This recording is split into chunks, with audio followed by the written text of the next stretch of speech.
Bismillahirrahmanirrahim. Ketika Nabi membangun Ka'bah pada usia 35 tahun dan Ka'bah itu dibangun dengan pakai batu, dan batu itu agak besar. Jadi semua orang-orang Quraisy waktu itu ikut sama-sama bekerja mengangkat batu dan menyusun batu untuk pembangunan Ka'bah. Di antaranya adalah Nabi SAW. Waktu itu Nabi angkat batu diletakkan di bahunya seperti ini, sehingga membekas kepada bahu Nabi. Kata Abbas bin Abdul Muttalib mengatakan kepada Rasulullah, kenapa kamu tidak membuka izar? Izar ini kain pelekat yang menutup daripada pusar sampai ke lutut, itu namanya izar. Kata Abbas bin Abdul Muttalib, kenapa kamu tidak buka kain pelekat kamu dan letakkan sebagai alas kepada batu supaya bahu kamu itu tidak sakit, tidak luka. Yang diletakkan macam alas lah, baru letakkan batu di atasnya supaya tidak melukai tubuh Nabi sallallahu alaihi wa ala alihi wasallam. Dan orang-orang Quraisy waktu itu berfahaman kalau orang telanjang itu di Ka'bah itu satu ibadah yang mulia. Dan itu perkara biasa dahulu orang tawaf dalam keadaan tidak berpakaian. Katanya apa? Ya, kita menunjukkan kalau kita miskin kepada Allah Subhanahu wa taala, pakaian pun tak pakai. Mereka punya takwil, mereka punya alasan kenapa tawaf tidak memakai pakaian, dan itu menjadi satu hal yang biasa mereka. Maka ketika Abbas bin Abdul Muttalib mengatakan demikian kepada baginda Rasulullah sallallahu alaihi wasallam, maka baginda pun mengiyakan. Ketika baginda Rasulullah sallallahu alaihi wasallam membuka kain pelekatnya, baginda terus pengsan. Baginda terus pengsan.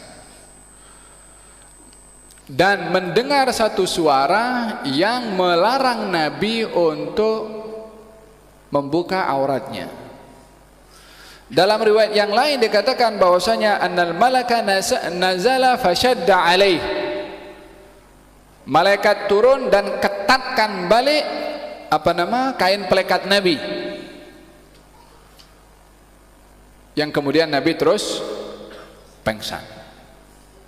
Setelah Nabi pengsan, dikerumuni oleh ramai orang-orang Quraisy yang membangunkan Nabi daripada pengsannya. Lalu Nabi membuka matanya, kata baginda Rasulullah, mana kain pelekat saya? Mana kain pelekat saya?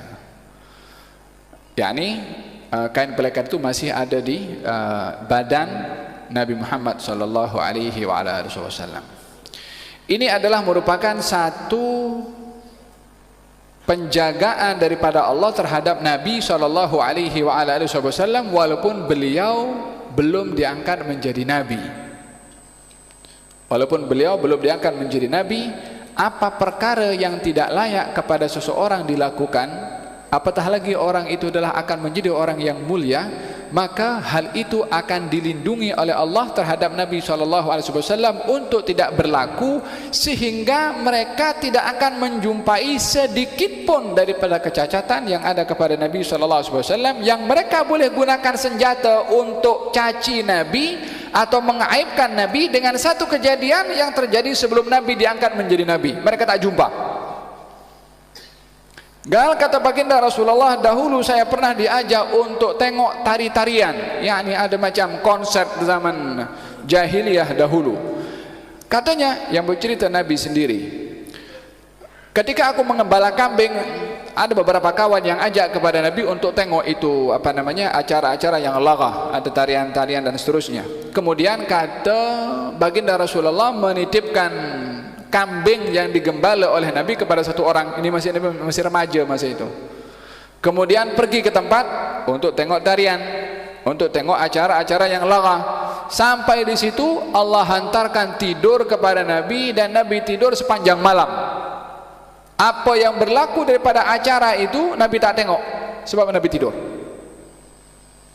Esok hari orang yang mengajak Nabi itu mengajak kembali. Karena apa? Semalam tidur, tak tengok.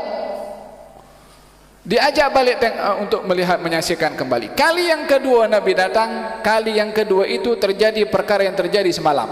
Tidur lagi Nabi. Kata baginda Rasulullah, 2 kali terjadi kepada aku perkara yang sama, setelah itu aku tak ingin pun untuk pergi tengok lagi.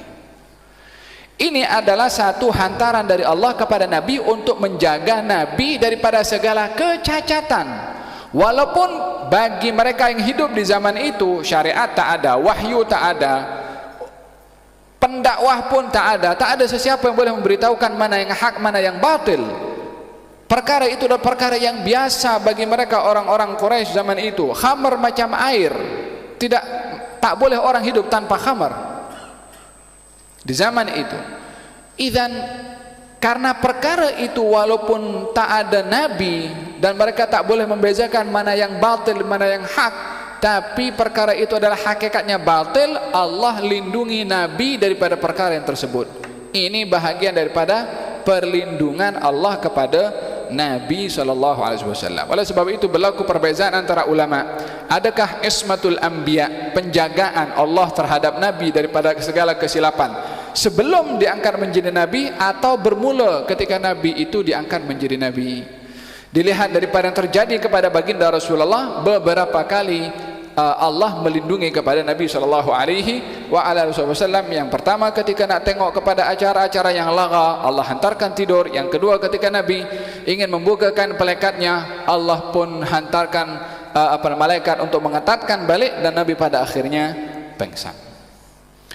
Ini bahagian daripada penjagaan Allah terhadap Nabi SAW walaupun belum diangkat menjadi Nabi.